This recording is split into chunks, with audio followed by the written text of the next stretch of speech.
When the Jedi comes after you, never saw this. Hello all, it's that Tassie Wargamer again.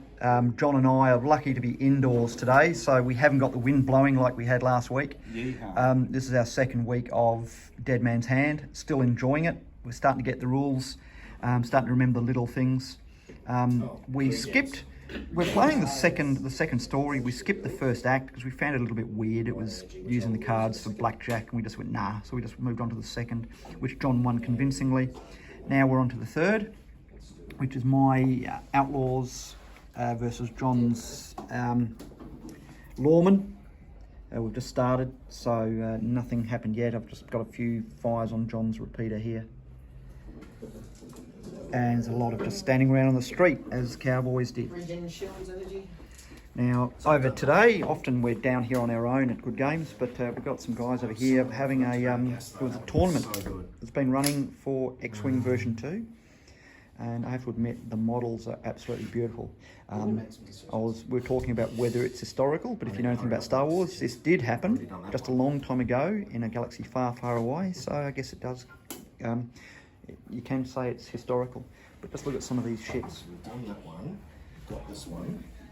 Absolutely incredible. Absolutely beautiful. Now, if you're any type of war gamer, regardless of era or whether it's fantasy or science fiction, you're probably going to be salivating over some of this stuff. And I'm seriously tempted. Because it looks like a lot of fun. As you know, John and I have played Wings of Glory before, Wings of War. So we're sort of, the mechanics are very similar, a lot more detailed with this, but what a great looking table. We're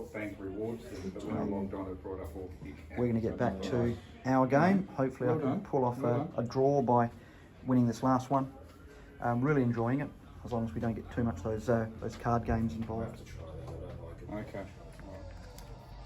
All right, well, end of the game. One thing I'm slowly learning is don't get caught in buildings. John is very, very good at just constantly moving. So he becomes a moving target, makes it a little bit hard to hit.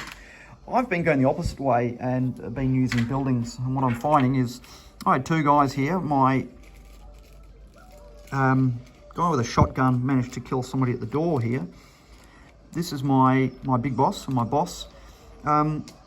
He had these two guys at the window. He was fine while I was up against this window because he was in substantial cover.